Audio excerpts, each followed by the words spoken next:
ஐயா சிவாய் நம்ம ஐயா சொல்லுங்க. ஐயா சிவாய் நம்ம நல்லா இருக்கீங்களா?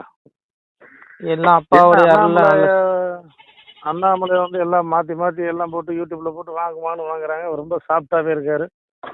ஏன் பெரிய பதவி கிடைக்க போகுதா?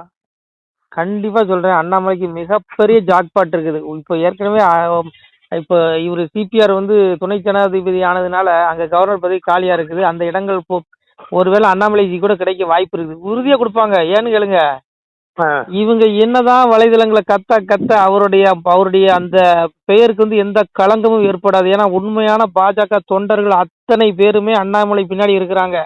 அண்ணாமலை களத்துல ஊன்னு சொன்னா அங்க கிளங்குறதுக்கு அவ்வளவு தொண்டர்கள் அண்ணாமலை பின்னாடி வரைக்கும் தயாரா இருக்கிறாங்க. அப்படிங்கும்போது நீங்க இங்க பாருங்க, அண்ணாமலை வந்து எந்த இடத்தையும் பாஜக விட்டு கொடுக்க முடியாது. இப்போ மோடிஜிக்கு தெரியும் அண்ணாமலை நல்லவர் அப்படிங்கிறது, மோடிஜிக்கு தெரியும், அமித்ஷாஜிக்கு தெரியும். அதனால நிச்சயமாக பாருங்க, மிகப்பெரிய பதவி ஒண்ணு அவருக்கு வந்து உள்துறை இணையமைச்சர் பதவி சொன்னாங்க, கண்டிப்பா வாய்ப்பு இருக்கு. அப்படி இல்லையா ஆளுநர் பதவியாவது கொடுத்து அவர் அலங்கரிப்பாங்க. இல்லையா இன்னும் தேசிய தலைவர் பதவி காலியாகுவது, ஒருவேளை அவர் தேசிய தலைவராக கூட ஆக்க கூட வாய்ப்பு இருக்கு. அதனால மிகப்பெரிய ஜாக்பாட் அண்ணாமலை அவர்களுக்கு இருக்குங்கிறது எந்த ஐயமும் இல்லை. இவங்க சும்மா இங்க பாருங்க, நல்ல ஒண்ணு புரிஞ்சுக்கோங்க ஐயா, நல்லவன் என்னைக்குமே கலியுகத்துல நல்லவன் ஜோதிக்கதான் போடுவான். சாமியா தான் சொன்னாரு, ஈனருக்கு காலம் அது ரொம்ப ரொம்ப உண்டாகும், வீணர் பெருப்பார் விடதனை கெடுப்பார், தாண்டருட வேதம் தன்னை தலையழிய விட்டிடுவார், பொய் வேதம் பூமி தன்னில் பெருத்து மிக உண்டாகும், மெய்வேதம் தன்னை விரும்பாது இகழ்ச்சி செய்வார். ஈனருக்கு காலம் அயோக்கிய பேருக்கு தான் காலம். நல்லவங்க தூசிக்க தான் படுவான். உண்மையான வேதங்களை கட்டுக்காதன்னு சொல்லுவாங்க. சொல்றானுங்களா இல்லையா? இன்னைக்கு நடக்குதா இல்லையா? இன்னைக்கு அண்ணாமலை கொண்ட உத்தமர்கள் நல்லவர்கள் இன்னைக்கு சோதிக்கப்படுறாங்க. ஆனா இது வந்து நிச்சயம் பாருங்க, இது அண்ணாமலைக்கு பேருக்கு களங்கமே ஏற்படாது. எல்லாரும் நினைச்சிட்டு இருக்காங்க அண்ணாமலை எல்லாம் அமைதியா இருக்காரு, இன்னும் டிவியில பேட்டி கொடுக்கலையேன்னு சொல்லி எல்லாமே எதிர்பார்த்துட்டு இருக்காங்க. விரைவில் ஒரு பெரிய பேட்டி கொடுப்பாரு பாருங்க. எவன் என்னென்ன பேசுறாங்கிறத அவர் வந்து வேடிக்கை பார்த்துட்டு இருக்காரு. எவன் என்னென்ன பேசுறான் எல்லாம் இன்னும் பேசுங்கடான்னு. அண்ணாமலை இருந்ததுங்க பாருங்க, பகவத்கீதை படிச்சவர். அதாவது பகவான் கீதையில சொல்றான் பாருங்க, சுகதுக்கம் சுக துக்கம் தட்ப வெட்பம் மான அவமானம், இதுல எவன் நடுநிலையா இருக்கணும் அவன் தான் யோகிங்காரு. அண்ணாமலைக்கு எல்லாமே புகழும் ஒண்ணுதான், இகழ்ச்சியும் ஒண்ணுதான். அவர் எல்லாம் சமமா பாக்குறவரு. பகவத்கீதை படிச்சவர் எவ்வளவு இடத்துல பேசியிருக்காரு, கீதையை எத்தனை இடத்துல கோட் பண்றாரு.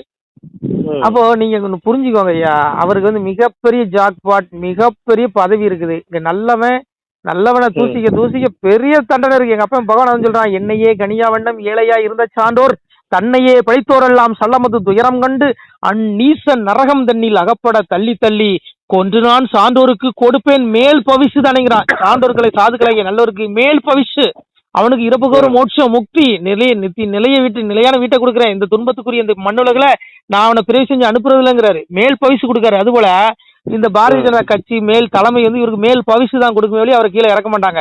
எல்லாம் நினைச்சிட்டு இருக்காங்க அண்ணாமலை கட்சி விட்டு தூக்கிடுவாங்க, சீக்கிரம் அண்ணாமலை தனி கட்சி ஆரம்பிச்சிருவாரு, அண்ணாமலை அசிங்கப்பட்டுட்டாரு, அண்ணாமலை கேவலப்பட்டாரு நினைச்சிருக்காங்க. ஆடாப்போ அவருக்கு பதவியும் ஒண்ணுதான், பதவி இல்லாம இருக்க ஒண்ணுதான். இந்த சமமா கருதுறவர், பகவத்கீதை படிச்சவர். அதனால அவருக்கு எவனுமே இங்க பாடம் எடுக்கணும்னு அவசியம் இல்லை, எல்லாம் தெரியும். புரியுதா உங்களுக்கு? அவருக்கு ரொம்ப ஞானம் இருக்குங்க. ஏங்க புரிஞ்சுக்கோங்க, அண்ணாமலை அளவுக்கு எந்த தலைவன் இன்னைக்கு தமிழ்நாட்டுல மைக்க பிடிச்சி பேப்பரை சீட்டை பார்க்காம பேச முடியுமா சொல்லுங்க? விஜய் கூட பாருங்க, யாரும் எழுதி கொடுக்கறதான் பேசிட்டு இருக்காரு. அதனால இங்க பாருங்க, அண்ணாமலைக்கு நிகர் அண்ணாமலை தான். இன்னும் ஒருத்தன் பிறந்துதான் வரணுங்க, அவருக்கு நிகரா பிறந்துதான் ஒருத்தன் வரணும். சரியா? கடவுளால் அனுப்பப்பட்ட ஒரு ஆத்மா, புண்ணிய ஆத்மான்னு நான் நினைக்கிறேன். ஏன்னா கீதையிலே பகவான் சொல்றான், பரித்ராணாய சாதுனா விநாசாய சதுஷ்கிருதம் தர்ம சம்ஸ்தாபனாய சம்பாவி விவேகங்கிறான். எப்போதெல்லாம் தர்மத்தின் குறைவும் அதர்மத்தின் ஓங்குதல் ஏற்படுகிறது அப்போதெல்லாம் நான் சாதுக்களை ரட்சிப்பதற்காகவும் பாவ செயல்புரியும் துஷ்டர்களை அழிப்பதற்காகவும் நான் ஒவ்வொரு யுகந்தரும் அவதரிக்கிறேங்கிறான். அந்த மாதிரி சாமி மனுஷ ரூபத்துல தான் வருவான்.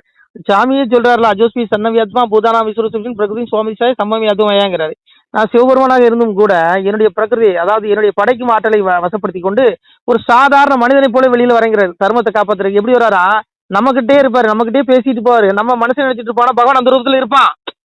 ஏன்னா அவன் படைக்கிற வசப்படுத்தி கொண்டு இறைவனா வர்றதில்ல, சிவரூபத்துல வரமாட்டானா, சாதாரண மனுஷ ரூபத்துல வரனாதான். எங்க கொஞ்சம் நான் இறப்ப வடிவாய் இருந்து கழிதனையும் பரபிரமாமை என்று பக்தி சோதித்தேனா எங்கும் இருந்து எரிப்போம் கழிதனையும் சங்கில இருந்து தான் வளர்ப்பேன் பெறேன். பரபிரமா நான் எங்க இருக்கிறேன்? ஏங்க அவன் இல்லாத இடம் கிடையாதுங்க. புரியுதா உங்களுக்கு? எங்க அப்பா இல்லாத இடமே கிடையாதுங்க. பரமாத்மா எங்க இருக்கிறாங்க? அதான் சாமி சொன்னாரு, வருவோம் நாம் இறப்பன் பரப்பன. இறப்பனை கை கொண்டார் இணையத்தார் மாமுனியே, பரப்பனை கை கொண்டார் பரமியத்தார் மாமுனி. இறப்பன்னா பிச்சை எடுக்கிற குளத்துல வருவாராம் சாமி இந்த மனிதர்களை சோதிக்க. இந்த பெரிய பெரிய இந்த கார்பரேட் சாமியார் மேல உட்காந்துலாம் இருக்க மாட்டாரு. இந்த போகிகளுங்க, போகிகளை இன்னைக்கு யோகிகள்னு சொல்லிட்டு இருக்கான் நம்ம ஆளு. போகிகளுங்க. சாமியார் யாருங்க? அதான் சாமி சொல்ற, எப்படி வருவாரா எங்க அப்பா சிவபெருமா? எப்படி வருவானா? எப்படி வருவாங்க? வருவோம் நாம் இறப்பன் பரப்பன. இறப்பன இறந்து குடிக்கிறோம். இறந்து குடித்தல் என்றால் தமிழில் பிச்சை எடுத்து உண்பவன் குளத்துல வருவானா. பரப்பனை என்றால் பரதேசம், அதாவது வீடு வாசல் இருக்காது, அங்கங்க மரத்தையில படுத்து கிடப்பான் பிச்சை வாங்கி சாப்பிட்டு. அந்த குளத்துல தான் நான் மனிதர்களை சோதிக்க வருவேங்கிற. ஆனா நம்ம ஆள் என்ன பண்றான்? பெரிய பெரிய சாமியார் காலதான் புதக்கணும். ஏண்டா எங்க அப்பயும் பரம்பரை சொல்றான், சன்னாசி நிஷ்டை ஏது தவறி எல்லோ அலைவார்கள். சன்னாசி நிஷ்டை கை கூடாதுன்னா களி. இங்க எவனும் யோசிக்கான பார்க்க முடியாது.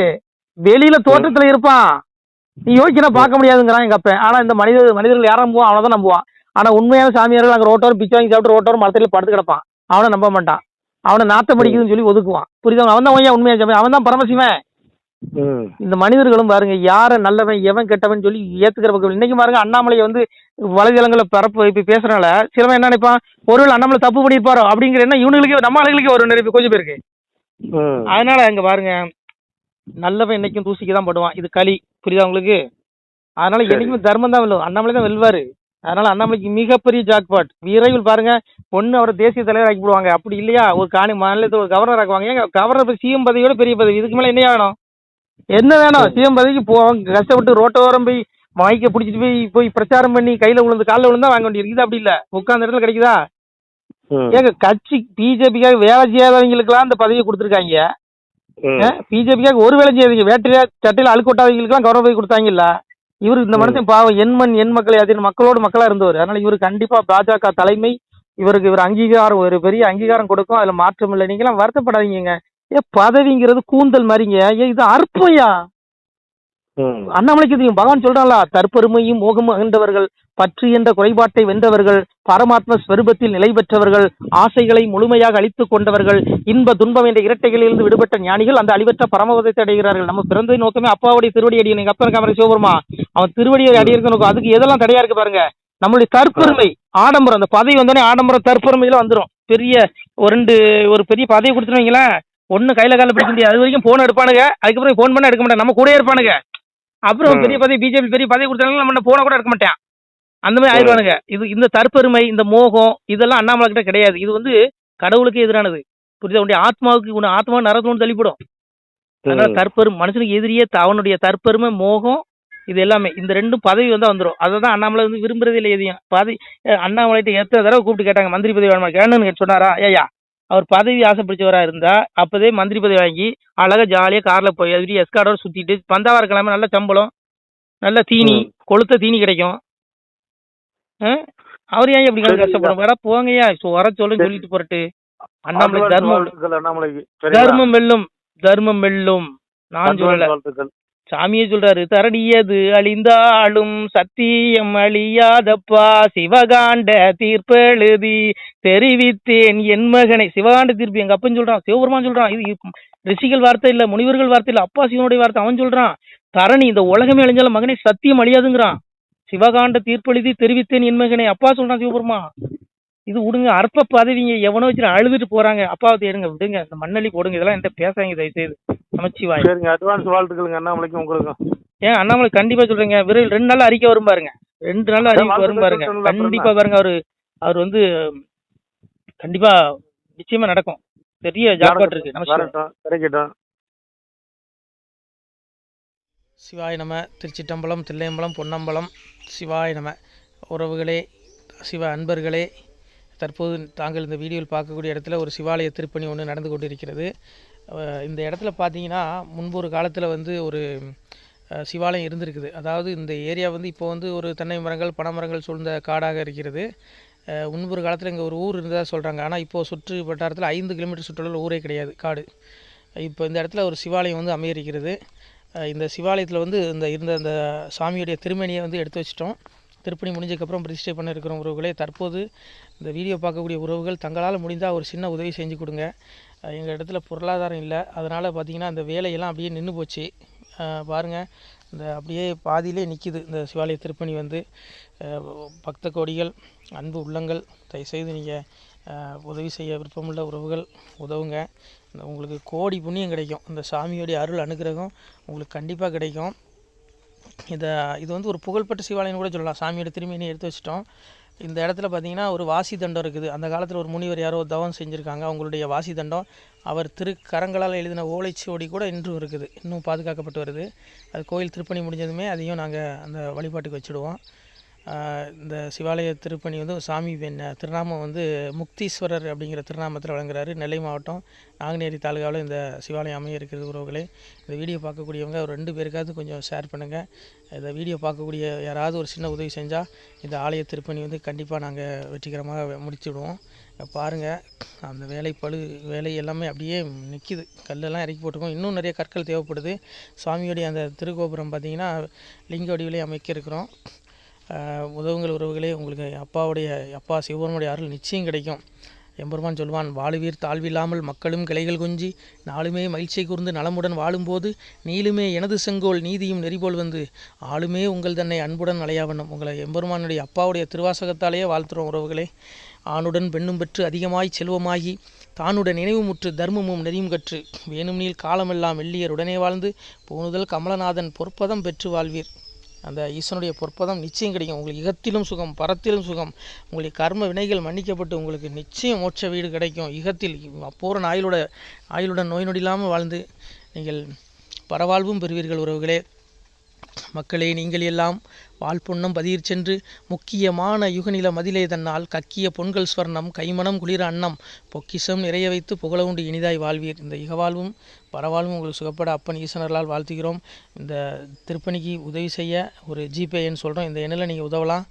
நீங்கள் இந்த எண்ணிலேயே நீங்கள் தொடர்பு கொள்ளலாம். ஜிபே, ஃபோன்பே, வாட்ஸ்அப் எல்லாம் இந்த நம்பர் தான். 93 85 44 31 06 93 85 44 31 06. இந்த எண்ணில் நீங்கள் உதவலாம், தொடர்பும் கொள்ளலாம். வாட்ஸ்அப்பு இந்த எண்ணு தான், ஜிபே இந்த எண்ணு தான் உறவுகளே. முடிந்தளவுக்கு 2 பேருக்காக ஷேர் பண்ணுங்கள். இந்த வீடியோ பார்க்கக்கூடிய யாராவது ஒருத்தர் சின்ன உதவி, நீங்கள் வந்து பெரிய அளவில் செய்யணும் கூட, நீங்கள் ₹1 நீங்கள் தந்தாலும் மனசார வேண்டி ஏற்றுக்கிறோம் உறவுகளே. உதவுங்கள். முடிஞ்ச அளவுக்கு கொஞ்சம் ஷேர் பண்ணுங்கள். நன்றி. சிவாய நம. திருச்சிற்றம்பலம், தில்லையம்பலம், பொன்னம்பலம். உறவுகளே, நம்ம இந்த இடத்துல வாழ்ந்து மறைந்த ஒரு சித்த மகாபுருஷர் பயன்படுத்திய பல 100 ஆண்டுகளுக்கு முன்பு உள்ள வாசி தண்டம் ஒரு சித்த மகாபுருஷர் பயன்படுத்தியது.